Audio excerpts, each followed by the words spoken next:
southeast at 65 miles per hour. Expected hazards include 60 miles per hour wind gusts and half-dollar-size hail. This is a radar-indicated threat. The following impacts are expected. Hail damage to vehicles is expected. Expect wind damage to roofs, siding, and trees.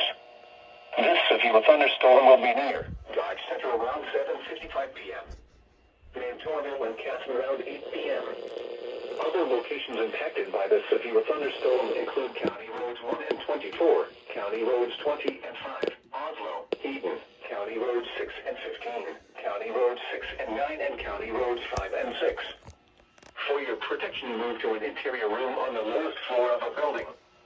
Repeating, a severe thunderstorm warning has been issued until 8:15 p.m. for the following county: Dodge,